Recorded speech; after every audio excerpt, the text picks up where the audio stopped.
Spin your passion into a business with Shopify and break sales records with the world's best converting checkout. Let's hear that one more time.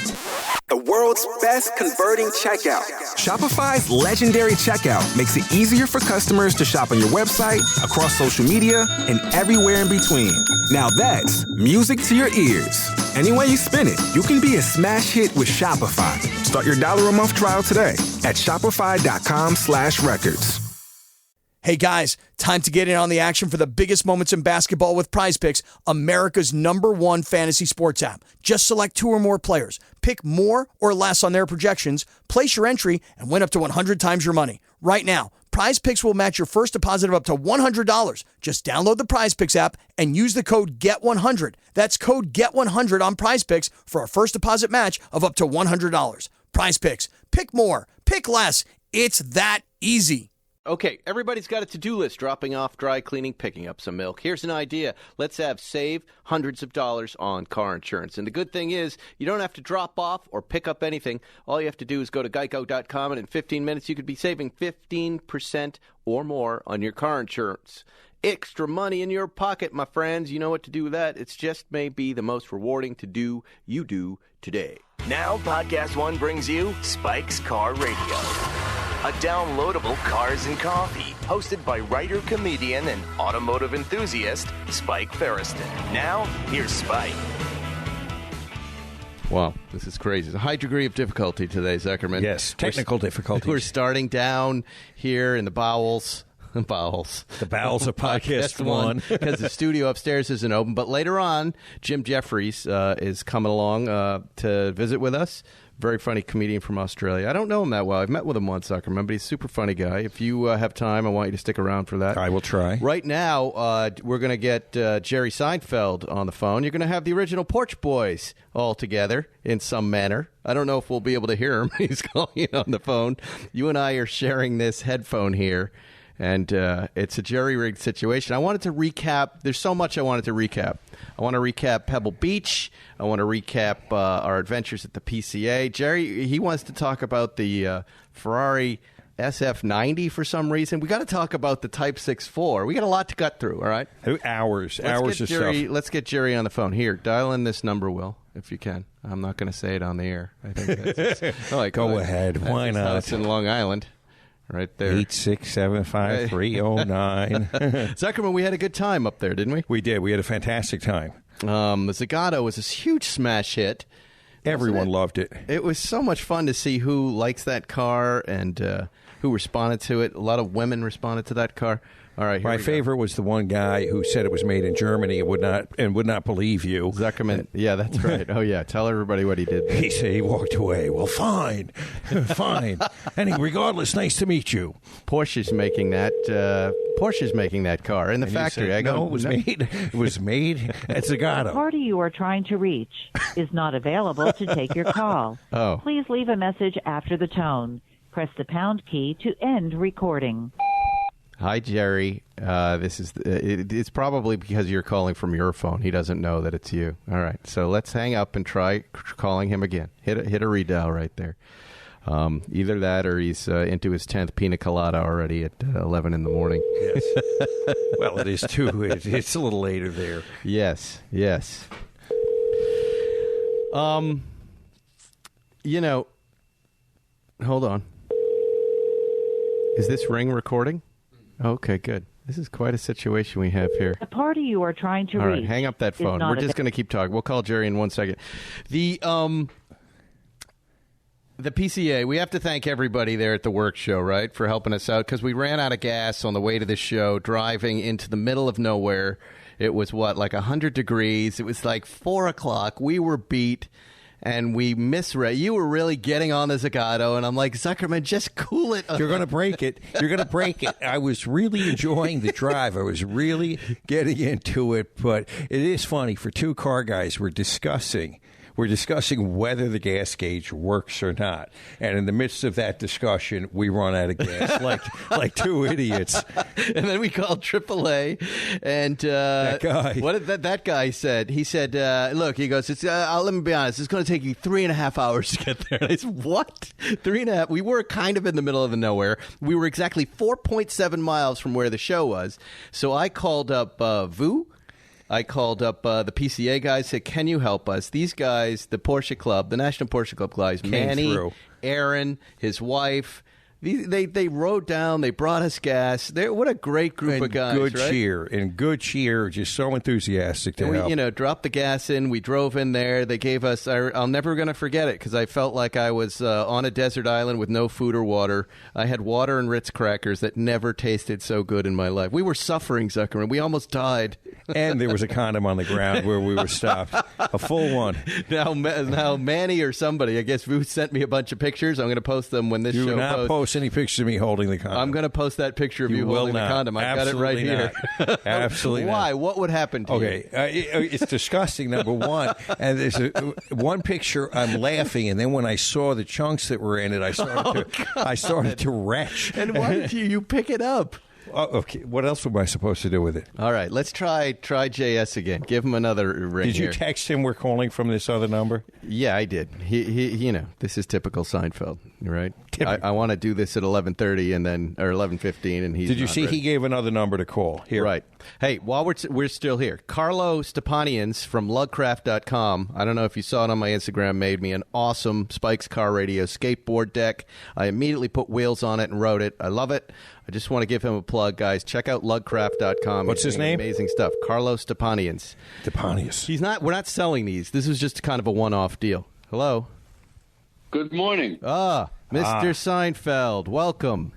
The circle is complete. You should see how we're hunkered down here in the conference room at Podcast One. They have a very important podcast going on, so we're in a conference room, and Zuckerman and I are sharing one headphone speaker. Leaned in, our heads are touching. It's like we're in Vietnam calling in airstrikes. Where are you this morning? I'm in my little cigar smoking room in East Hampton. Wow, that sounds nice. So this is a vacation really day for nice. You. Oh yeah, every day is a vacation day. Well, we were just recapping Pebble Beach. Did you have a good time? You were there for what, like 18 hours? Oh, not that much. Maybe 12. I loved it. I bathed in it. I dripped in it. It was like putting conditioner all over your body. The events are horrible. The auctions are depressing. But the environment is irresistible of just carness and people that are just sick with carness. and I just love it. I love it. I definitely. It's different from Vegas. Vegas, I would say, is a 36-hour town. Pebble, I think, is about a 28-hour town where you would max out that you can't take this anymore. So agree. And, somehow between the three of us, we screwed up and didn't bring enough cars. We forgot we were showing the Zagato. And I called up Gianni and said, I think we're going to need another car. And you ended up with a special car. Porsche, of course, right away said, let us send something over for Jerry to drive. Tell everybody what you were driving. They somehow got there a Euro Boxster Spider 982, or actually, that's the 982 is the platform, but the model is a 718 Spider, which is the new Spider. I have the old one, the 2016, which I love, and so this was the new model with much more horsepower and more of a GT focused chassis, and it was in the new Gentian blue, which seems kind of not that different enough for me as a color. I like when they step out, when you develop a new color, hit our eyeballs with something, do something different. What was the color, Zuckerman? Do you remember about a year ago there were new Cayennes that pulled up to Bill's in Malibu? And I thought it was the gentian blue, or however you pronounce it, but it was more of a Gemini blue, but metallic, like a grayer blue. Do you It was remember those? gorgeous. I do not remember the name, but it was gorgeous. Absolutely I thought gorgeous. that was gentian blue. Maybe they tweaked it. Now it's more of a sapphire blue. Yeah, it's more of a sapphire, although I think sapphire actually is a great blue. This blue I found a little underwhelming. It was kind of dark and didn't seem to have any interesting kind of undertone to it that would make you go, oh, that's a different... It was ashamed colors of are itself. Feelings. What? It was ashamed of itself. Yeah. What did the car drive like? It was great. Definitely a much improved chassis, a better performance. But, as we move on with the EPA, as the internal combustion engine is slowly, it's like the beginning of Chuck Connor's Branded when they rip the stripes off of his sleeves as he's court-martialed. This is what they're doing to the internal combustion engine. Every year we rip another stripe off of your sleeve. You're busted down a rank, So it's exactly like that. Right? And they're just slowly emasculating it and deballing it until there's nothing left. Deballing. Forget Deballing neutering. is I prefer great. deballing over neutering or castration. It's much more. Yeah. It's much better. Which is why, and I'm going to shift now. I'm going to steer this conversation. Go ahead. Is why the new Ferrari SF90 is such a exciting, groundbreaking concept. Except that, of course, it's not street legal. But they said, what can we do to just free ourselves of these lawyers and these thick books of regulations? Why don't we just make what we want to make, like they could in the 50s and 60s, and it won't be street legal. It'll be a track car, and I don't know what you do with the damn thing, but have you guys looked at it? Have you looked at it? We're looking at it right now. The Spike Ferriston 90 Stradale. This is really their 918, isn't it? You could say that, but it's a track car. It's really their 935 that Porsche built, but I think much more successful than the 935 aesthetically speaking. Everything about it I love. Look at that, the 986 horsepower. Look at the soft curves though at the front. They're very evocative of an earlier, more graceful Ferrari light touch before they got too aggressive, I think, and trying to impress everybody. I don't think they've designed something this attractive in decades. Absolutely agree. It's saying here there are no physical buttons anywhere on the dashboard. Everything is in captive touch. Captive touch, Zuckerman. That I don't like. But what I do really touch it. It's going to capture my touch. Jerry, the feature that I really dig the most Look at that. Wow. is the scoop out that goes to the air intake in the back, so that the door handle is hidden in that scoop. Oh, yeah. Oh. How about the rear diffuser? How menacing does that look? Absolutely unbelievable. It looks like one of these all angles beautiful cars. There are very few designs. We're looking at a bunch of different angles right now on the Road and Track article. Holy shit, and look at that. Yeah. What is But that? they nailed it. They nailed styling. I was thinking this myself as I was looking at it, going, man, this is a beautiful piece of work. And then I picked up the new automobile, which Robert Comerford does his On Design column, which is the best column anywhere in the automotive journalistic world, because he's a former teacher at Art College in Pasadena. He's an old dude now, but he designs the most beautiful sentences. His sentences are so beautifully assembled. They're like car designs themselves. But when he reacted to this car the same way I did, I thought, I knew it. I was right. Did you doubt? You were doubting yourself at that until you read that. Yeah, it just it confirms his genius. But I think, I'm sure this will be an influencer for the new, V8 hybrid Ferraris that are coming online. So it's a very nice piece of work. And you're sure it's only a race car? You can't put a license plate on this thing? Oh yeah, the SF90 Stradale is track only. You can't I mean, who's going to stop you? Who would even know? I'd do it in a second if I knew how to get one of these things. Right. I would get one. Why don't we do a Plan Z? This could be a great three-way car, and if it ends up in the crusher, no big deal.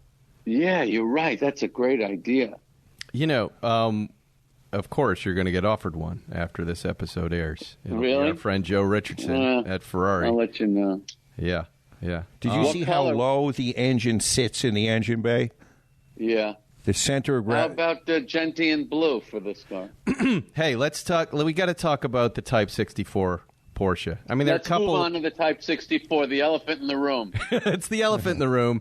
Everybody wants our take. Why don't you start, Jerry, and Zuckerman will tell you what.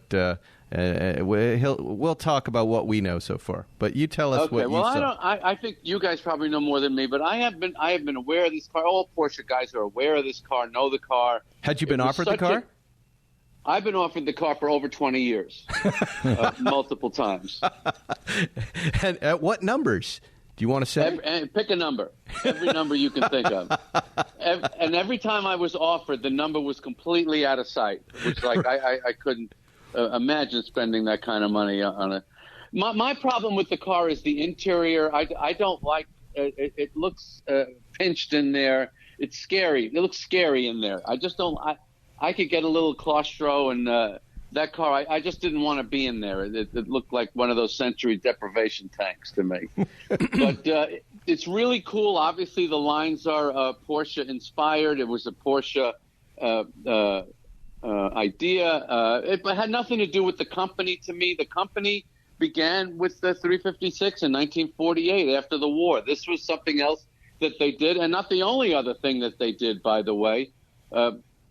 The old man did cars for Mercedes and that electric loaner, Lohner car, and they did other things. But the problem with the car for me has always been it did not have the Porsche badge on it in the front.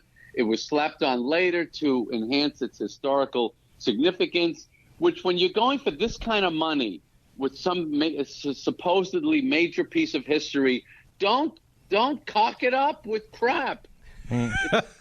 Make it real, But it was too late for this car. It's been painted. It doesn't have that what is it? That aura of historical authenticity that gets the true big collectors crazy. Right. It did not possess that. Yes. Exactly. The number of people. So that was the problem with the car, which nobody wanted to pay attention to. And they oversold it. Too many videos. Too many guys bought off to endorse it and hype it. And of course, forget about the way the auction was handled. Well, let's talk about that for a minute, because it was, I think, Friday morning where we started hearing rumors about would there be anybody who'd be willing to put up $17 million? I guess the auction Saturday house. morning. No, this was Friday morning. This was Friday. Oh, really? Yeah. Panic set in 36 hours early. And again, some guys we knew, said, and again, this is allegedly in rumors, but they're looking for anybody who'd be willing to write a check for 17. And by Saturday morning, when we were all having breakfast, nobody. They were calling around and saying allegedly that is there anybody who would offer anything for the car? What would you offer? So they had gone from 17. How bad is their timing? Perceive them. This is not the moment in the market to go for a killing, schmuck. Yeah, you would think they would have handled this by then, right? Right? Why the last minuting? If you own this car, would you sell it now? Well, yeah, I had no problems with this car. I didn't like the number. I just thought it was weird, and it's not a car you're going to drive. So for $22 million, think of what you could get. You could get 550s. You could get 250 short wheelbases. That was my issue with the car. But then, now here, I have some more theories on this. Now the auction goes off, right? Zuckerman, how many cars is RM Sotheby's selling over 3 days? Was it how many? 300 cars? 300 cars? And they have a 226 buried deep? Okay. Now, did any other bids get misheard by the weird guy who does, I guess, who speaks English but doesn't? No, none. None. And a few people DM me. Only the biggest lot that they have. Yes. Somehow. I think they were, and this is my opinion, they were trying to execute now. They come into this auction. They know they have no one bidding on it, right? And I think they were trying to be funny. I think they thought, why don't we... God. You know, and I'd heard some rumors about a year ago that RM wanted to spice up their auctions with some comedy, and it got to me through my agent. Would you be interested? And I said, no, thank you. Oh, wow. I'm starting to wonder if they thought, why don't we have some fun? 30, 40, 50, 60, 70. I think that was, and again, my opinion, intentional. I think they thought it would be hilarious. I think they thought 70 to 17. Again, we're hearing these are chandelier bids. You can read all about it. Hannah Elliott wrote about it on Bloomberg. Chandelier bids being their own people bidding up the number to the reserve. I don't think there was a single real bid in the auction for the car. And I think what happened and transpired before was an executed piece of comedy.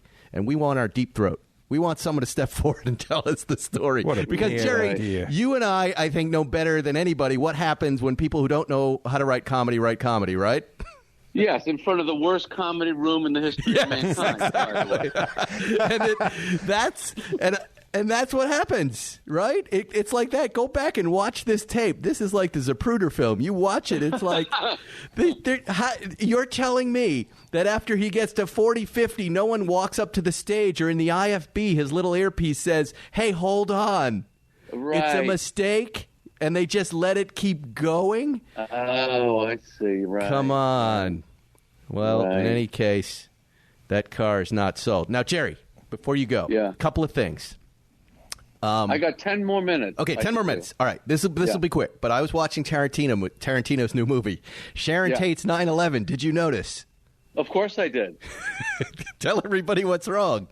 Well, it's a 73. It's got the 2.4-liter badge on the rear deck, which just shouldn't be there. Yes. The craziest part is my agent, Rob Prince, who doesn't know shit about cars, noticed it. He said, that looks like a later 911. I go, how the hell would you know that? But he did. I saw the side mirror, and I went, wait a minute, that's a 73. Yeah. Are we idiots for complaining about this? Yes, idiot. It took me out of the movie a little bit, and then I had to walk out and catch my breath and go back in. What did you... I like Leno's joke about gravity when the astronomers are complaining that the galaxy is not oriented right. What about George Clooney's The Astronaut? Did that pop you out of the movie a little bit? Okay. Did you buy anything at auction, Jerry? I did, and I bought it at the RM Sotheby's auction. At the failed auction. One of the few bright spots in their failure. Yeah. So it's now going to be a collector's item. That was the last time this company existed in its Tell everyone what you bought, Jerry. I recaptured my 2011 black bare carbon front lid, all leather interior, 997 GT3 RS 4.0. Yeah. Wow, there it is. And I am so happy. So happy. You rebought. And one of the reasons I wanted it back was the 992 direction. The big TVs are going in now into the dashboard. And I just suddenly looked back at the 4.0 and went, oh, my God, that really was a high point analog moment and will always be now. And I wanted that car back. And I realized I had put a lot into spec-ing that car. And this was a great opportunity that I got another shot at it. So I grabbed it back. Incredible. Now, that car you sold at Amelia, right? No, I did not. I sold that privately. And that was about a year and a half ago. Yeah, it was 2 years ago. Wow. And then it showed up, I think, at that Atlanta auction. That's right. It was in the Atlanta auction. Wow. Well, what is it? So Which Tony Hatter, 993 designer of Porsche, just emailed me yesterday. He said, I saw it at Atlanta, the Atlanta auction. I couldn't believe you were selling it. And I love that car. I took a picture of it in the rain.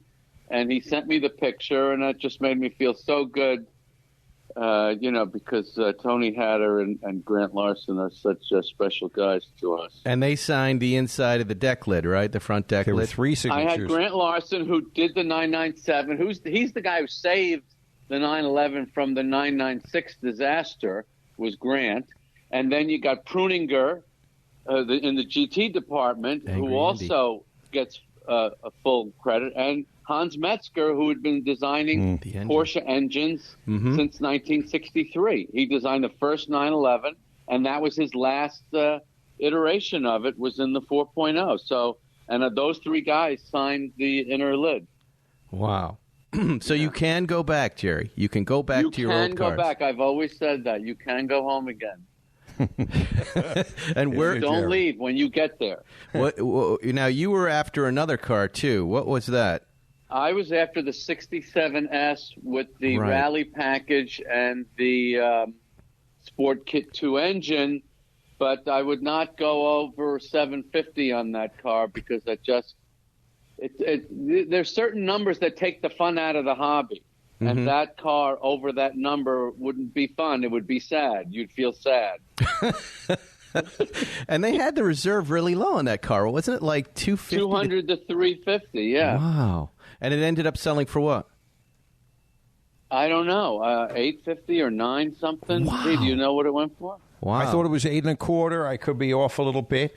Somebody else. I beat myself up about it a little. I don't like to lose auctions because money has no value to me because I have not worked for any of the money that I have. I could have done this anyway. Well, thank you for Well, taking... what do you think? Do you think I did the right thing by letting it go? Yes, absolutely. And you will end up And with do you it. think I could still get it if I wanted to? Yeah, of Yes. course. Yeah. I think people are spinning out of Monterey this year. I think just in general, these cars, at least a lot of production cars, are coming down, And, we're hearing lots of stories. It's a different market. It's a different world, right? Wouldn't you say, Zuckerman, that we didn't really come out of Monterey week with a lot of confidence that things were going up? No, definitely not. Definitely not.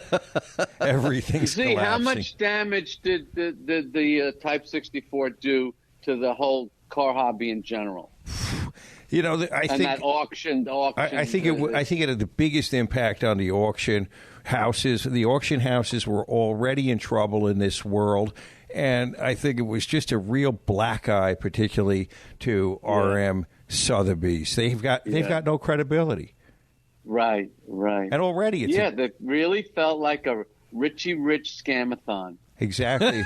And then when you realize that it's codified, that they're allowed to do these chandelier bids and walk the bid up, that it's really 3-card Monte with shills in the audience. Yeah. Well, why are we participating in this? You can buy 98% of these cars outside of an auction house, so there's no need. And I think Bring a Trailer is about to steal the whole business. I think these guys with their eyes on these cars now are about to just take the whole business because why? It's like TV. Why do we have to wait till August? I want to do this all week long. I just want to get on a site and buy something cool every week. And why not parse them out over the year, right? I think you're both wrong. How about that? Okay. Wow. Why not? I think you're both wrong because rich people are more bored than anybody, have less to do than anybody, and are dying for someplace to go to see other rich people and feel special. Yes, this is a black eye, but there's nothing that can replace this for these bored, stupid, ignorant, too much money idiots. And they're going to keep going. That's why they keep playing stupid golf. What are they playing golf for? You can't even play. There's nothing else for these jerks to do. Rum dumps. You left that out of your tirade. Go to auctions and eat little sandwiches. Hey, did you get, you and I were invited to this Taycan release thing this morning. Just this morning. Oh, really? Yeah, I got an email this morning that said, Jerry and Spike and Gianni's on it. And they want us to. Thank you, by the way, for the time to consider it. It's September 3rd. They want us to fly to Montreal and drive the new Taycan, which I'm kind of leaning towards doing. I would actually do it if you went. Wow. Yeah, plenty of time to arrange that. September 3rd. That's next week. Yeah, that's Wednesday, I think. Well, let me know if you're going to do it. I would fly up All and right. meet you and see if Are you intrigued? Are you intrigued by the car? I am, very much so. Very much so. Do you think it's going to look as good as the show car? No, but I think it looks good. I think it's... You can't do that again to us. They do it every time. Every time. With the Boxster in 94. Yeah. No, I get it. But I think, I hear the car's great. I hear they have way too many orders and not enough cars. And, wow. I'm interested. I'd rather Really? drive What about it here. you, Zuckerman? You interested in this car? Yeah, I'm interested in every car. Right. Why not? But what do you think of that Lancia Fulvia on Bring a Trailer? Yeah, that was good. And then that makes me start thinking about the Alpha Junior. And, yeah, that's that whole kind of that line of cars, small Italian cars, with little teeny engines that are so evocative of that Italian guy with his racing gloves and Loose women, spaghetti on his T-shirt, a little BO because they didn't shower back then. Did you ever see that Prada video with what's his name from Rushmore? Talia Shire's son, what's that actor? I really like Sad-faced kid. Yeah. What's his name? Prada made a fantastic video of him pulling into a little Italian town in the middle of the Mille Miglia. Did you ever see that video? No. Oh, it's the greatest. It just makes you crazy for those little cars with those little screaming engines. Are you enjoying your midget this summer? Oh, yeah, the midget is the greatest. The greatest car I've ever had. The $18,000 midget is a home run. There it is. Yeah, 1275 cc's. But the originality of it is so insane. Right. And it just runs nice, and it makes little burbles, and right. It's everything. We're everything. drivers. But I'm a little scared out there. I don't know why I'm not scared in the 550 Spider, but the midget, I feel scared. You should. I mean, I sent you that picture on the 405 of midget guy I saw coming back from work. No, that was an MGB. Right, but just the size of his little contraption on that highway, it was terrifying to look at. But beautiful car. All right, man. Yeah, that color was amazing. Thank you for taking time out of your the last few days of your summer vacation. I'm guessing we'll see you soon out here, my friend. Enjoyed it. All right. And everybody, Spike's Car Radio. We'll be back with Jim Jeffries. Well, it's time to talk about my sponsors. This printed ad in front of me is called Weird Things. All right, here we go. Think of all the weird things found in cars. And I'm not talking about the stuff that my Plan Z guys leave in that front boot. And I found everything, because between Moise and his groceries and Zuckerman with his iced teas, it's just a mess. And it makes me wonder about them. And another thing that I wonder about, but in a good way, are Continental belts. Bet you didn't know they're OE in tens of millions of Chrysler, Dodge, Ford, and GM vehicles that roll off the assembly line. They're also OE on the majorities of BMWs and VMWs. VMWs? What? VWs.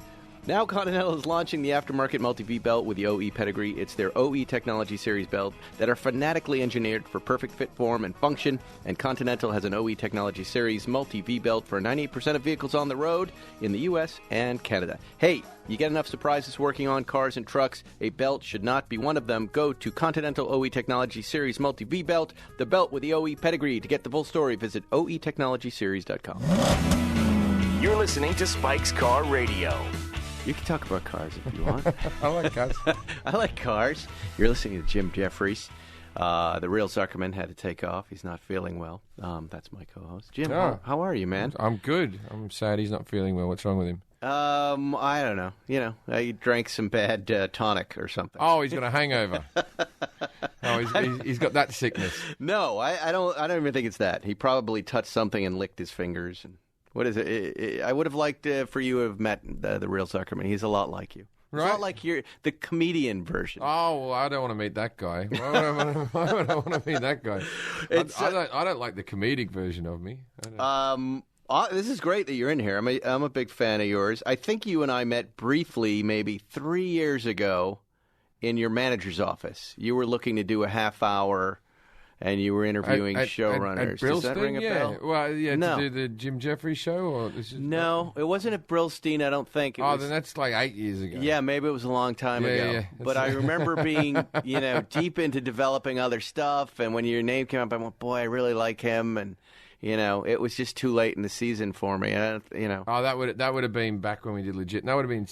Okay, I can always measure it by I got one of the actresses knocked up, and I have a son who's 6, and so that was 7 years ago. Okay, so that would have been my problem if I were running that show. Yeah. I would have saved a lot of money with you. So wait, the actress from Legit is one of the actresses from Legit. One is of them my ex, but we stayed together for 5 years. She's still. I saw her today. First day of school, went down today. Yeah, and the show we get along great. How long did the show stay on the air? That show stayed on for two years, and now we're in the 3rd year of the Jim Jeffries show. Right, and you've got the offspring is your daughter or your son? Son. Your son is how old now? He's 6. Look at that! Wow, yeah. That's the best outcome. Started school today. He did. Yeah. Congratulations! Yeah. The best outcome of any television show is a kid. Right? The show's fade. That show cost me a lot of money. I did not make a profit. What now? So how old is your son? 6. He's 6. So he's going into 1st grade. Yeah. Oh, there you go. And you dropped him off this morning. Yeah. And how do you feel about that? I'm all right with it. Yeah. He's done kindergarten and preschool. I feel like he's been in school for 4 years or something with all the preschool and all that type of stuff. It doesn't feel much different. Right. I feel more scared for him than I don't have any I just remember not enjoying school. So it's very hard for me to go, it's going to be great. You're going to make some friends. You're going to be this. You're going to... I remember hating school. And just the social aspect of having to get along with people and, you know what I mean, just that anxiety that goes along with it. I kind of like the whole idea of stand-up comedy in the way that you work by yourself. And if you do see people as different people all the time, so if there's someone who's an asshole who's bothers you or bullies you a bit, you might not see that bloke for a year or two. And then you'll bump into him again, you know what I mean? How did your parents... Did you ever come to them and say, look, I hate school, I don't like this? How did they react to that? I voiced pretty clearly that I didn't like school. Right. My parents reacted to that with, well, you have to go, which is the only response you can do. My mother was a school teacher at my school, and that added a second layer of hell. Wow. So she was there, you still hated it. Yeah. She was a relief teacher. I don't know what you call them here. A substitute. Substitute teacher. Did she ever teach you in class? Yeah, that's the whole thing. You wouldn't know when she was going to show up. You would walk into the class like, all right, I'm having a good day. You'd be chatting to a girl, and you wouldn't know that your science teacher was sick. And then you'd go, fuck. And you'd walk in. But it's like... Was your mom, was she one of those hot teachers? No. Not She was at a all. 300-pound angry teacher. I would walk around, and people would go, your mum's a fat bitch. And I'd be like, all right, that's a valid point you're making. You know what I mean? But my mother, ironically, my sex education teacher became pregnant and was on maternity leave. Right. And I walked in and I had 3 months of my mother teaching sex ed, and I didn't show up for most of it. And I think she understood and she let me off. Oh, really? But because of that, I've never truly had sex education, so it's probably why I got that kid. Was there? At that point, is she really going to be teaching you anything? What grade is that? I remember we were like 15 or something like that. Right. Maybe 13, 14. And you know maybe everything, 13, 14. right? Well, I knew the fundamentals from reading a few magazines. I hadn't at that stage even really seen a porno. It's not like today's kids where they can just Google it. I had Playboys and penthouses, and that's I knew what women looked like. I knew they didn't have penises. I'd gotten that down. I can imagine going into that class and your mom is teaching. My mum was standing hard. in front of that chart that had the ovaries and the penis, that side view of the penis where it's been cut sideways. Right. And you just see like a flaccid dick. They never show you a hard dick in those classes. They never here's a hard dick, and this is when you fuck, you'll need a hard one. They just go, this is the penis goes into the vagina, and they show you a flaccid one. No one's learning anything. And then they give you a banana to roll a condom on, really? and you're meant to go, all right, off to the races we go. We know what we're doing. Well, she's great that she didn't make you sit there for that, because watching your own mom roll that condom onto the banana. Yeah, I'll get that. My mother passed maybe, I want to say 10 weeks ago now, so fairly recent, my mother passed.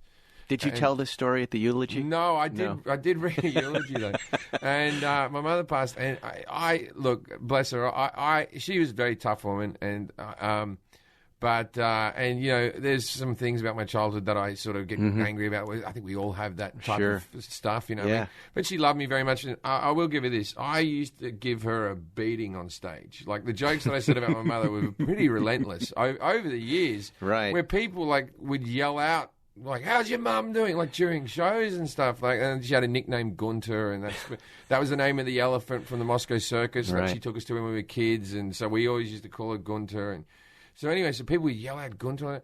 I got to tell you, my mum took it pretty well. For all my childhood, she was always yelling and angry and all that stuff. But then when I became a comic, she sort of took that in her stride pretty good. I think she was just happy that I was making a living. Right. And if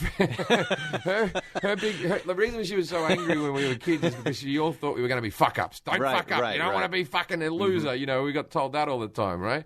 And so then when you're making a good living or whatever, I think she was just like, all right, well, he might as well make jokes about me because he's not really getting in my way. That's but sweet. I did do the eulogy, and it's weird because my dad plays lawn bowls, which is like an Australian thing, an English thing.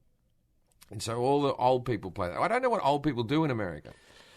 What activity can they all disappear. do? They disappeared. There is some bowling going on. There's some lawn bowling. But they're mostly at the farmer's market and going for strolls and in bed by 7. They all join these bowling clubs and they get cheaper beer there, and all that. It becomes their hangout. Nice. And they play. They all have a uniform. They have to play like but it's like poor people's country clubs, right? And everyone can join, and you got your own little community, and you got the other bowling, and each suburb has one, right? And also golf. I've just started playing golf. I see these 80-odds. I fucking come back from 18 holes and I'm fucking stiff as fuck. I've got a bum shoulder at the moment because I played around a golf and I swang badly. Like, I can't see how I could play this past 65. No. Well, yeah. A couple things. I want to go back to the eulogy because, is this the first parent? Your dad's still alive, My father's still alive. Because my dad died in 2009, and I took on the eulogy, and I found it to be one of the most cathartic kind of ways to deal with this very big thing that happens in our lives that catches you off guard, right? We all know people whose parents die. When it happens to you, it hits you like a ton of bricks. It's this big paradigm shift where you're no longer the kid in some ways, right? You feel like you feel like you aged 10 years. Right. You're like, you realize your own immortality when they die. And as a writer, it was one of the most meaningful things I've ever written was my dad's eulogy. Like I came out of it weeping and crying, but I felt better about the whole thing. And then I didn't deliver it very well on stage. I mean, I'm analyzing this. I'm in a church. I wrote it down like a stand-up, so just points, just point forms. I didn't write it all out. And then I sort of... But did it have jokes in it? You know what it is? It has jokes in it, but it is kind of a roast, the old eulogy. Mm-hmm. It can be. It can be, because you just always go, like, all the things that people used to complain, like let's say someone's smokes a pipe or something like that, and they go, and what about him and his pipe? Yeah, you tell him to put it out, don't blow it into kids' faces, but it wouldn't stop him. It wouldn't stop him. It's all nasty things said with a bit of a wink. Right. You know what I mean? I sort of went, my mum was a stern woman, and she maybe, some would argue, too tough, but then I pointed at my brothers and go, but you can't argue with the result. What fine men my brothers have turned out to be. Right. I did that. But that's like a way of saying, my mum used to beat me quite relentlessly, but none of us are on heavy drugs, so happy days. Were you able to get through it without weeping in front of everyone? I cried during the thing. But you know what's funny? There was one of the old fellas, the 80-year-old bloke, friend of my dad's, halfway through, his phone starts ringing. You know, which is bad enough in a comedy club, let alone a eulogy. His phone starts ringing, and it's the good, the bad, and the ugly. Like, dun, dun, dun. And so I sort of went with a joke, and I go, and her love of spaghetti westerns... Often she would say that Clint Eastwood was the best looking man, and I'm killing like this, right? And then I sort of like, look, I want to get back to the emotional bit, and I'm like, all right, okay. And they're like, Frank.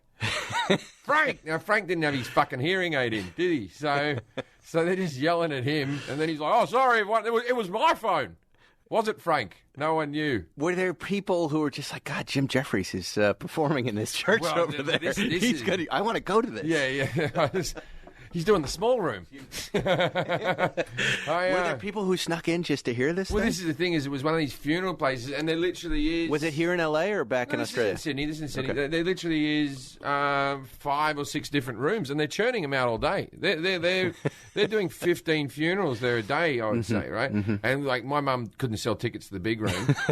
But she did all right. We had not the smallest, but the second smallest, which was a 60-seater, and then 100 people came and standing up the back. And that's right. It's better to fill a small. Those were your fans. Those were your fans. Well, this is the whole thing. There's people who hadn't seen me since I was a child. Right. Hadn't seen. I moved away from Australia 20-something years ago, but also just yet, I moved out of home longer than that, like 25 years or something. I've been living.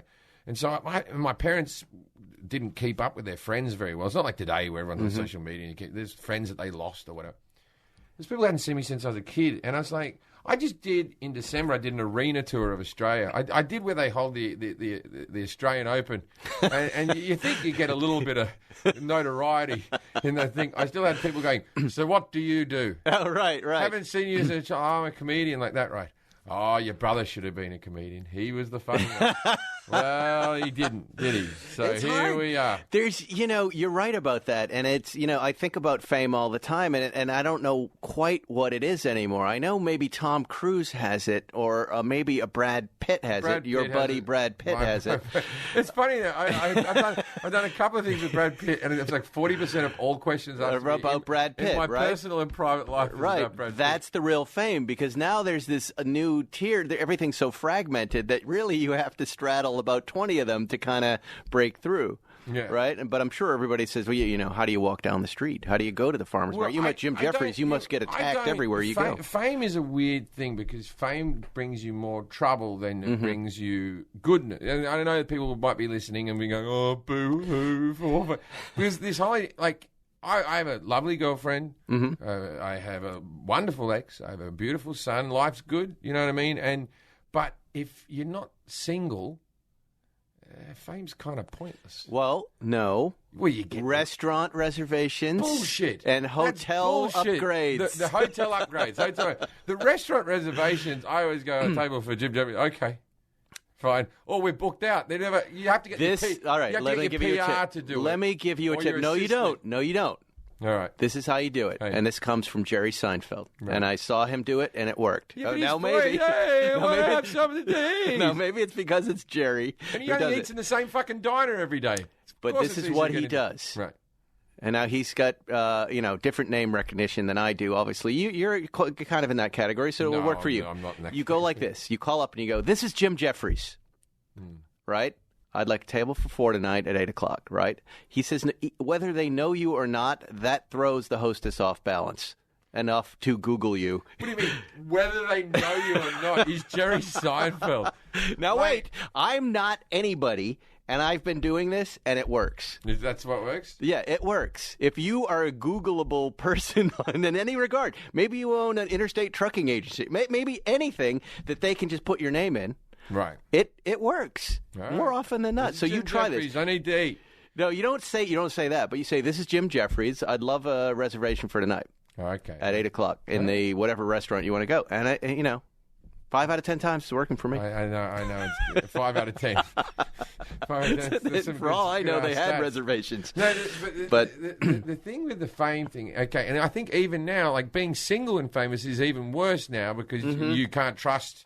And you can't have a one-night stand when you're single because then all of a sudden you could fall asleep. Someone could take photos of you or some shit. So it's like you don't even know how to meet girls even if you want to. I don't get what I'm not complaining about being famous. I'm fine with it. Right? Yeah. I'm all right with it. Right. But I remember thinking that must be fun.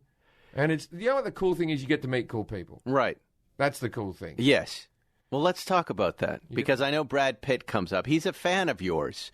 Who are the celebrity fans of Jim Jeffries that surprise you?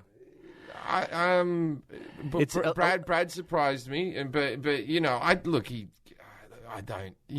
Everyone thinks I have an amazing story. He was the weatherman on my show, and he was he's come to a couple of my gigs, and we sort of know each other, but that's cool. I don't. No, I said a fan. Someone who calls you up and goes, I really like your work. It's a nice compliment. I became friends with Russell Crowe.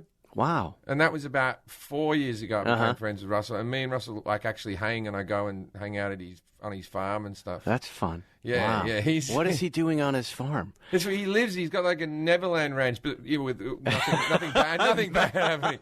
He's got like for adults, Neverland ranch for adults. Yeah. Wait, what?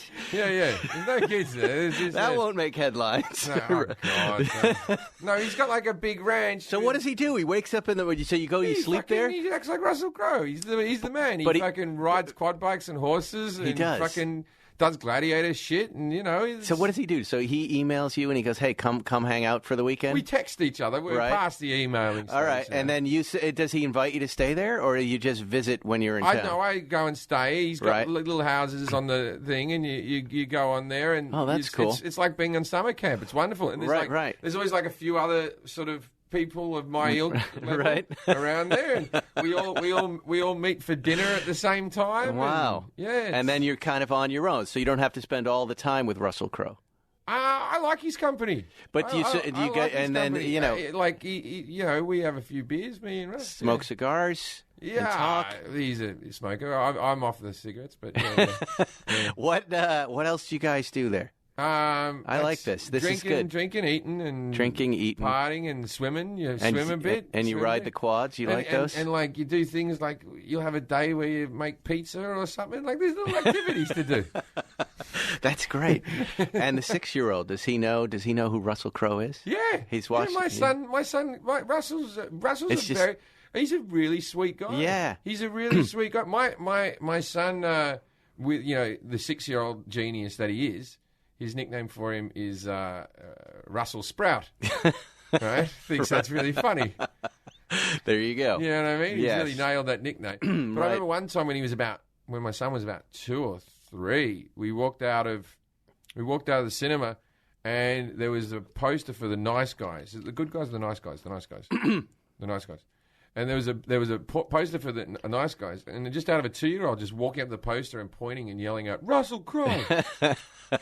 And you're like, these old people looked at me and went, the kid's a huge fan. Yeah. He just loves him. He's one of my favorite actors. I love him. He's a brilliant actor. I would stay, Russell. I'd stay at your place if you invite me. I'll come. Yeah. That would be nice. I like quad. I like everything you just described. Yeah, that seems like a nice day. He's a nice guy. He's a fun hang. So you got Brad Pitt and Russell Crowe. Look at you. Yeah. And who are your comedian buddies? Like, who's your little gang of comedians? Since I don't quite know your little world. But see, this is the thing with the comics. Most of the guys I hang out with, you may not have heard of. A lot of guys. Okay. A lot of guys who, so Forrest Shaw and Jason John Whitehead and Amos Gill and Justin Martindale and but I get along with most people. You go down and see them at the store, but I feel like. In England, I've got a whole group of guys now, are sort of famous British comics. But you all have your graduating class. You have like the guys that you started out with, doing the open micers with, and then you progressed with, and when you rang up going, so how did you get into that club? How did you get into this one? When you did all that, that's sort of your crew. And I don't really have that as much here in America because I came over already established like sort of 10 years ago. But 10 years further back than that, I was living in Britain, so I got a lot of mates in the UK circuit. But I like most people. But when you're a theatre act, you don't work with anyone that's besides the guys you take on the road with or the girls you take on the road with you. So, what audiences do you like the best? Who has the best audiences? Australia, England? That silly country question. Well, I'm curious. I can tell you who has the worst. But the best, like the worst. Tell me who has the worst. The British. The British are the best. Really? On a good night. Right. If you're on fire, and that they're the best. the English, in particular, for my opinion, right. English are the best. Right. So there's Irish people already, and Scottish people, and Welsh people already angry right now listening to this. But I think the English pound for pound. Because they have that real fucking Cockney, like, all right, son, get at him, yeah. When you start heckling with them. And they take it very well. If they yell out something and then you put them down, they go, oh, he fucking got me, didn't he? Eh? Like that, right? Where sometimes Americans can heckle, and then you start putting them down there, and then everyone's like, whoa, that's a bit far. Okay, everyone settle down. All right, now that's a bit personal. You know what I mean? So they have that attitude. Now, Australia's fine. Australia's good. Australia's sort of a happy medium in between those two. Worst, in my opinion, the worst audiences, and I've been asked to go back several times and had good offers to go back. New Zealand can go fuck itself. seriously can go fuck itself. A bunch of parochial fucking hillbillies that live on this one. And I have New Zealand friends, right? Reece Darby's one of my best mates, right? Yeah. You're not talking about the people. You're just saying New Zealand itself can go fuck itself. No. I'm talking about the people. I'm being bigoted towards the people. That's still all right in this culture. You can do that. The Belgians and the New Zealanders. It's not a race. It's not a race. It's just a certain type of people, New Zealanders, that I don't care for to perform in front of ever again. They're just these chippy little fucks they are, and they all sit there going. They just like that, and they're like, oh no, bro, what about this? What about this? They can't, they're like little kids. Their fucking brains aren't they're not worldly enough. They've lived in their little fucking island, and they can't focus. They can't. They can't focus. I did a gig in Auckland, and I was just like, hey, everyone, can you shut up? Shut up, please. Come on, stop talking. Stop talking. Stop. What about, do the good joke, cunt. Come on, bro.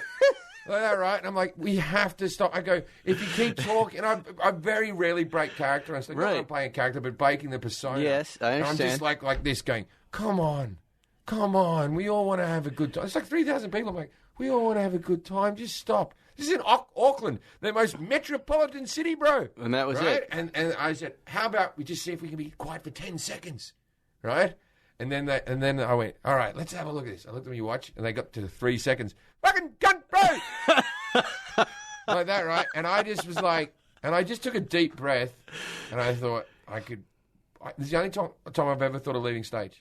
And I thought I could leave. And the other gigs didn't go well either. Right. I thought I can leave right now, but I won't get paid. Right. Or I could just phone the fuck in. Right. I could just phone this in. I could just, like that school teacher that stood at the front of the class and just kept talking. When I say phone it in, I'm still going to put my all into the actual performance. Right. But if people heckle, I'm just going to act like I can't hear them. Right. And just talk over the top. They can all be screaming and I blah, blah, blah, blah. You know what I mean? Wow. And it's impressive you can do that. Well, it took a lot of mental health to do that. Right? Yeah. So anyway, the next day I wake up and then like, this is so New Zealand for you. Fucking the New Herald or something, the Auckland Telegraph. Right? When something said something like this goes Australian diva threatens to storm off stage. Oh, and then the article it goes, I asked for a minute's silence. I never did. I said, see if we can be quiet for 10 seconds because it's getting out of hand. Like, fucking hell. Fuck them.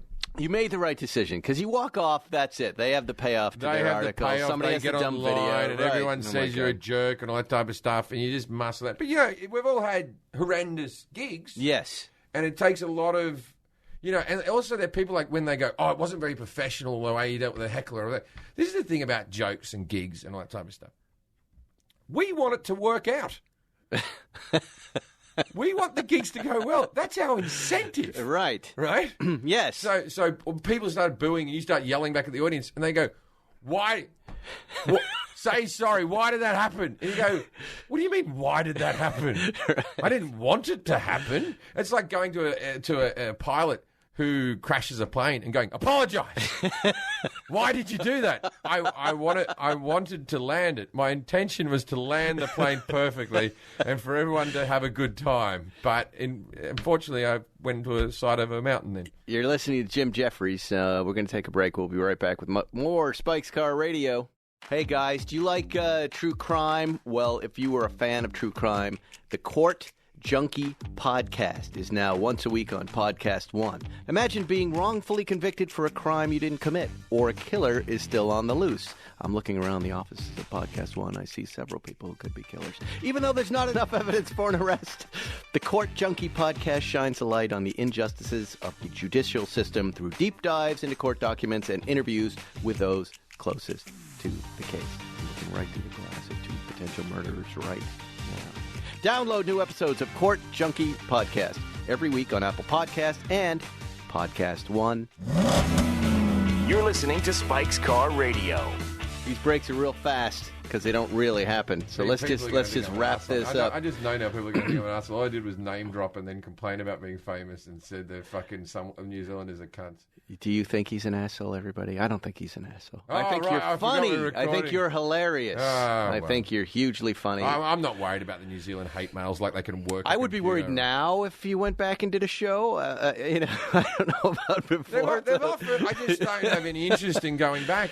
See, there are some comedians, John Jim. Cleese said the same thing. There are some comedians, and I don't know if you're one of them, but you can tell me, who love to dig themselves deep into a hole and then get themselves out. Now, you're in that hole in New Zealand. I like a little hole. I like a nice little hole. You're in a cavernous hole a mile down right now in New Zealand. Where you're going, you don't want to do that? Where they've pulled out the phones. No. And you're like, oh, God. I've never understood that, why a comedian would say that. I want to make a mess of things and see if I can get it back. What is that? Yeah, I like it to go smooth. I like a little bit of mayhem in the room. I like a little bit of mayhem and I enjoy a good heckle and a good heckle put down, but I don't like it to dominate the whole show. I've had people complain once that they're going, he spent 20 minutes on a heckler. I didn't pay to see that. Like they want a refund or something. and you're like, I didn't. I just went 20 minutes longer. I did all the jokes I was going to do. You just got a 20-minute longer show. Yeah. And also, when people say that phrase, they go, I didn't pay to see, when you're drunk or something on stage, I didn't pay to see him. Right. You did. You did. You pay for whatever the show is. Right. Afterwards, you can say the show is shit. Right. And I had a horrible time. That's completely fair. And say, I would never pay for it again. See, I remember those moments more. You're now reminding me of a set I saw Mark Maron do at the Aspen Comedy Festival. I don't remember anything he said except for his 20 minutes of taking apart this heckler. And I went, I know that's not prepared. And he was so fast and so genius in his responses. I just went, that's what I was paying to see. Yeah. I want to see the star, and I see him in that moment. Some people like it. Like when I used to drink heavily. I don't drink heavily. When I used to drink heavily back in the day on stage, people would write reviews like, "It was awesome. You was fucking wasted," right? Yeah, right. And then like other people would be like, "What has happened?" Nobody's happy. Yeah. Let's talk about your TV show, the Jim Jeffries Show, on Comedy Central. Currently at the end of its third season right now? We're about to go into the back end, the last 10. How many episodes do you shoot a season? We do 20. We did 30 last year. We're doing 20 this year. And that was just, we did 20 the first year, then 30 the second. But we found it hard. That's great orders. When we did 30, we found it hard to do a field piece for every episode. Right. Of time. So with 20... we can do an international field piece for each. And what we do is we go on tour in December and January. And I go and do like Europe or Australia or Asia or something like that. And then wherever my gig is, we do a field piece during the day. What's so hard about doing the field pieces? Well, you got to travel over. You just don't physically have the time. You don't want to. Oh, they're all international. They're all international. They're all international. So that I guess I didn't know. You got to recording 30 of them. It's a lot harder than recording. And where are you 20 shooting? of them when you have to? 20 of them. With the 30, you also have to be in the studio to actually do the show. I know, right? And then playing it back for the audience, right? Yeah. So, but you're shooting it here in L.A., right? Yeah, we do. Yeah. Well, why not just move the field pieces here to L.A.? Why don't you make people more international? Why, I don't know. It's for the background shots. Can't they Skype? Yeah.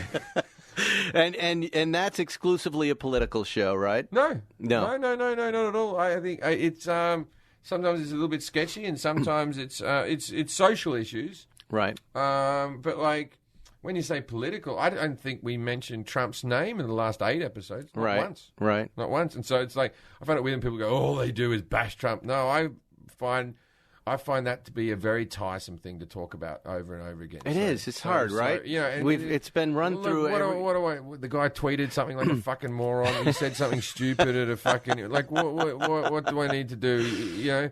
Well, so I don't. You know, I say it to the writers. I go, don't come at me with Trump stuff unless it's a huge story. You know, it's like Paul Manafort going into that's you got to talk about that. Yeah. Right. Yeah. And let's just back up because, I did this job for a little while, and I know how you put together a show, and I'm very interested in how you put this show together from the very beginning, right? So Comedy Central comes to you. They're going to order a big bunch of episodes. You're doing a weekly show, right? Yeah. And there are all these little decisions to make, right? Yeah. First, the suit. Yeah. The outfit. Yes. You get to the point where you're wearing a suit but no tie. Yeah. Right? Tell me about this thought process. I wanted the tie.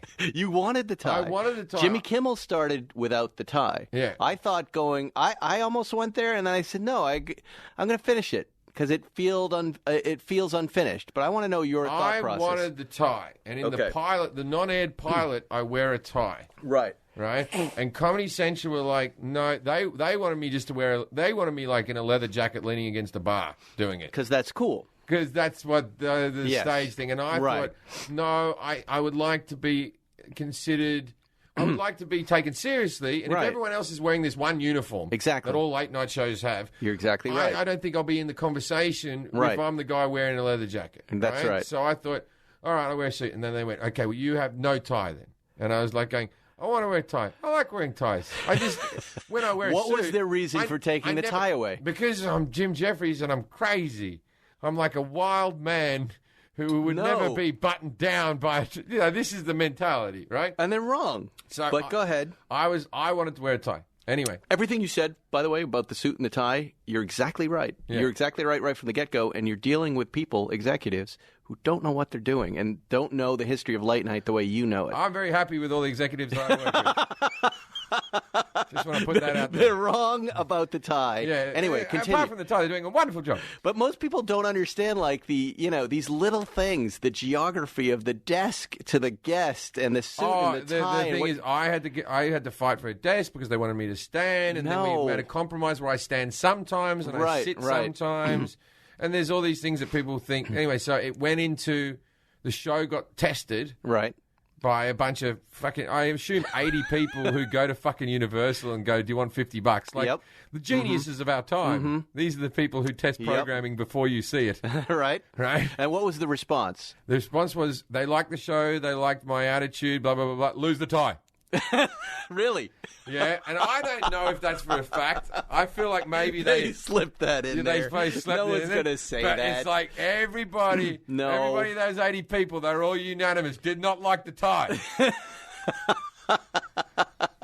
That's insane. So and of course, let's do exactly what the audience wants. That's what they know best. Yeah, how a TV show is going to work. So I don't have a tie. Oh come on! My suits are very expensive. They're beautiful. I want them finished. Everything you said, you're exactly right. It's like, for me, late night becomes about what you say and the type of comedy you're doing, and you don't want these little things that can be distracting. Like, you don't want me thinking, where's the tie when I'm watching your show. Instead, you want me listening to your bit. I don't want them thinking because Colbert's smarter than me because he wears a tie, or either more authoritarian than authoritative. That's not it. It's your comedy is going to come through, and that's all we care about. Yeah. That's it. You don't want anything else to be distracting. But to begin with, I was like, tie, I want the tie, I want the tie, I want the tie. And then now I'm just like, it's kind of nice that I don't have to wear a tie. I'm season 4. I want you to put the tie on. Now, I'm a late night consultant now. I believe there was one episode we slipped the tie. Slip the tie on and tell them that I kind of know what I'm talking about in this regard. I could be the guy with a bow tie. Don't do that. The bow tie never works. The bow tie never works. There was a moment where Bill Maher redid his set, and he had this beautiful new set. I love the show. I watch Bill Maher's show. And he had this beautiful golden earth globe behind him. And I'm watching the monologue that Friday night, eating my dinner. I get excited about just that little 12-minute spot, and it's slowly spinning behind him. And, I can't hear the jokes, and I'm looking at this spin going, what the hell's going on? And I messaged my friend who was a producer on the show, and I go, would you please tell Mr. Marv from me, stop the fucking globe from spinning. We can't have movement behind a guy doing jokes. It does not work. And they stopped that shit the next week. They stopped it. Because of Spike Feresten. And now I'm telling you, my friend, you have everything that you need to be one of the great late-night talk show hosts. But put on the goddamn tie and take control of your career, Jim Jeffries. Well, see, but John Oliver does like a plaid shirt with a tie. He's got the tie, though. It's too busy for me. It's right. Too busy. I'm not advocating plaid shirts in any way, shape, or form. But when I watch his show and graze on that, there's nothing about it that's distracting me. He gets to sit down the whole time. Yeah, and it's better, right? Well, no, I don't actually mind I don't mind standing up to introduce the field pieces. And sometimes we do Act 4, and sometimes they're a bit more lively, so you get to move around. Right. But I don't know. Because now you've got, like, the newer generation, like the San Minaj type of where he's standing in front of a big... And, like, obviously Samantha Bee doesn't wear a tie. No. So what's the... But now, I don't know, as a viewer of these shows, they're all well and good, but these are not the big shows that you are now naming to me. Where the game of late night is a really simple game, and it's make sure your shit is getting watched the next day on the internet. Whatever that piece is that you shoot, that field piece or that little commercial, that's going to self-promote your show, and that's going to make the network go, look, we're relevant. That's all. That's all you do. You throw those bits out. And I know you've had viral bits from your show, and that's the game. I've had a couple little viral bits. That's really the game, And I know that from experience with my show. We had a bunch of people watching, but we had a tailwind from Mad TV, but nobody knew our show. But suddenly, when they were putting our bits on The View or they were on CNN, the network got excited, and suddenly we're lighting up Hulu, where we've got the number one. And that's the way this game works. I always think that like. I don't know if ratings are... we rate pretty well. We rate well. But I don't know... Like, they go, John Oliver gets this much ratings. And I'm like, well, but he's leading Game of Thrones. He does too much writing. That's a lot of writing. What, they talk too much? John Oliver? Yeah. That's a long performance that he's doing from a prompter, right? Yeah. Yeah, that's a solid thing. Yeah, and he can do it. I don't know that's what you want to do. That's not your scene. I have too many takes. I'm not a good reader. Sometimes when you come in for a morning with the show, because like sometimes there's topics on the show that before the show happened, you didn't really have an opinion on. Right. And then you give your opinion, and then you're like, oh, am I in trouble now? Because just for example, we did something on transsexuals. I have no problems with transsexuals. You want to change your sex? Have at it. I have no problem. And then they're like, how many sexes are there? Right? And in I think Canada or something has over 30 now. Right. Right? And I said, I reckon 6 would be a good number. You know what I mean? Like pre-op, post-op, transition. Yeah, you know what I mean? Like that's got to cover everyone. 6, right? And then I found out very quickly that, no, that was not the appropriate answer. No, that was a trick question. What? and it was one of those ones that it's like, I don't care if you have 100. It doesn't bother me. Yeah, of course not. It does not bother me if you have 300. If that's what I'll call you whatever you want. Why are they trying to trip up the good guys? Yeah. That's what I don't understand. So you ask me, and then I'm like, 6? Right. All right, I'm evil. Didn't know. You don't seem like a guy that would be bothered really by any of that stuff, right? I mean, comedians that have been on stage, you've heard it all, and you have armor. You don't have baby skin. You get that little thing where people sort of come after you and say, you need to apologize about this, and why did you say that? And you're just like, I don't. Yeah. I'm just trying to put an entertaining show together. It's something that I thought was funny to say. I didn't do it to ruin your day. Right. Yeah. No, that's more about the writer trying to make a name for themselves. Yeah. Right? It's always that angle. I stand by everything I say. I prove everything I say. There's never been anything where I've said on the show where afterwards I've gone, why did you all make me say that? I just, I have been in the writer's room and I'm going, that's all well and good for you. Right. But I'm going to get called a arsehole or a pussy or something for saying this. So I'd rather not. Are these 10 shows already in the can, or are you doing 10 more? No. We record them day off. Okay, you do. And do you ever get the feeling, sometimes this might have been my own paranoia, but the writers were just trying to get me to do stuff that would get me in trouble so they could laugh about it, right? There were more than at least 10 9/11 jokes that kind of came up until I said, guys, I don't... I never, with my writers, for the show, I never want them to put their names next to any jokes. Right. Because I like to read in the room or read it by myself and scratch it out. It's smart. And I like to be able to kill the joke without having any emotional point. Right. Sometimes there's a writer that's, they need a joke this week. They're feeling their jobs. And I can't, it's like you never name the turkey before you fucking kill it at Thanksgiving, right? The kids don't get too attached to this. We're going to eat it, right? That's a good idea. And so I never want to know who wrote what. But then do you want to know after a joke really crushes? Sometimes when I'm in the room, when a joke goes well, I go, who wrote that? I go, well done. Right. But when a joke dies, I never go, who wrote that?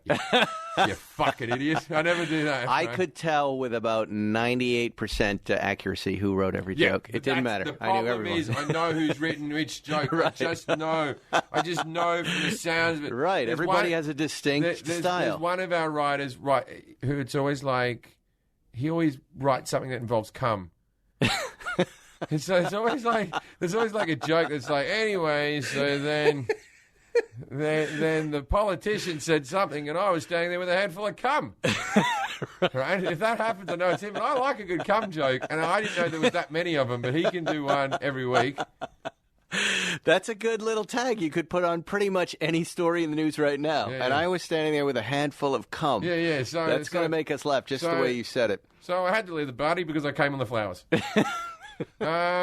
Anyway, so there's that one. And then there's one of my writers. She has been trying to make me say "Yes, Queen" or quote Beyonce for 3 years now. I see. Just like, everyone, let's get into formation or something like that, like a little thing. And I go, that's like Beyonce doing something.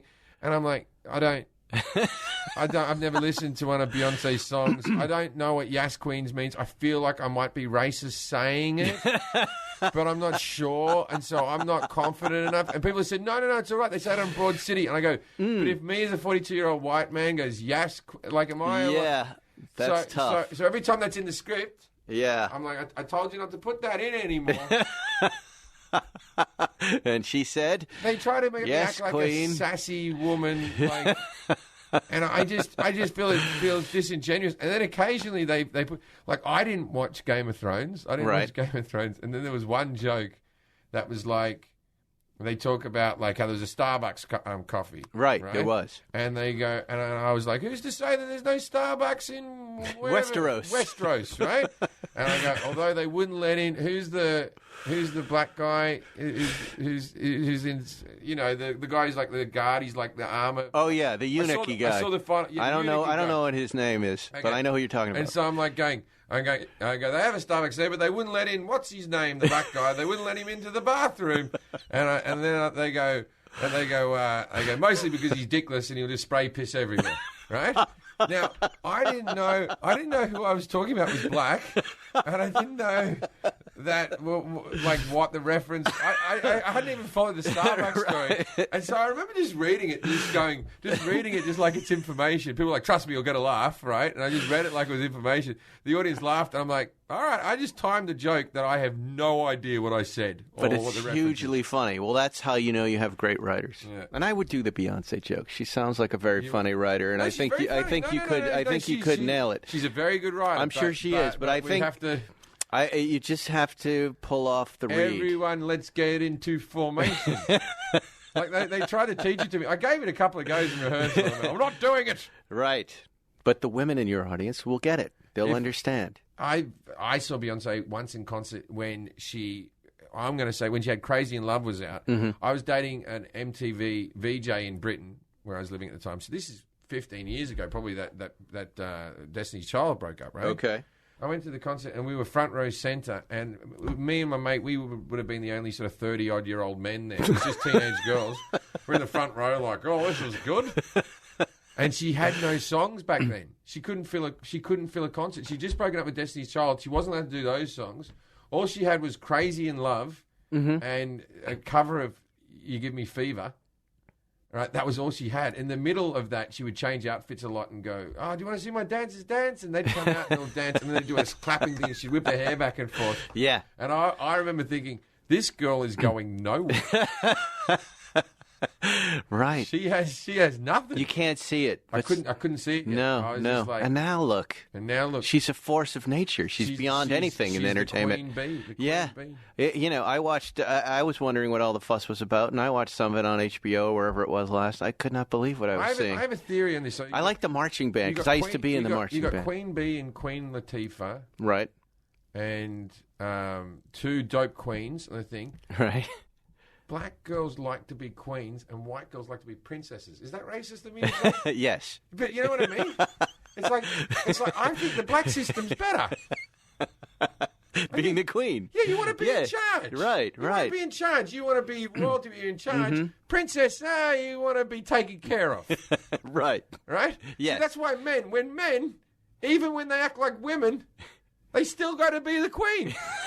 There you go. They're just and they still want to be the queen. Yeah, they still. Even as a woman, they want to be in charge of everything. We're both talking like Jerry. Man. Is that bad of me to say? I don't know. No, I loved it. But we're out of time, my friend. You get what I'm saying? I totally do. I think you're hugely funny, dude. I think you're hugely funny. It's such a treat to have you here. Like you have to go. And it doesn't matter what anyone else says. It doesn't matter what anybody else says. Never apologize. Never apologize. Do your thing. Your heart's in the right place. Your show is a huge success. Jim Jeffries has it all, ladies and gentlemen. Watch the Jim Jeffries Show. When are we going to watch it? Tuesdays at, I think, 10:30. Or none of us, we don't stay up anymore. 10:30 on Tuesdays. You can just watch it. Might be it. 10. It's on Comedy Central. Yeah, just it's on after. Nobody watches TV anymore. We do it on demand. It's on after Daniel Tosh and before the Daily Show. There you go. Well, that's a nice spot. Daniel Tosh has a pretty big rating, but we're all going to download it and watch it whenever we want. Yeah, so we get phones. A lot of 14-year-old boys who just watch people getting kicked in the nuts, and then that just leads straight into us. Well, my audience is going to love you, man, and I love you because you came in and you have a lot of energy and you're just fucking funny. Thanks, man. Funny. And a good dude. I love it. I'd love to have you back some point. Whenever you want, brother. Jim Jeffries, we'll see you next week on Spike's Car Radio. I have a car. Thanks for listening to Spike's Car Radio. Download new episodes every Wednesday on the Podcast One app or subscribe now at Apple Podcasts or PodcastOne.com.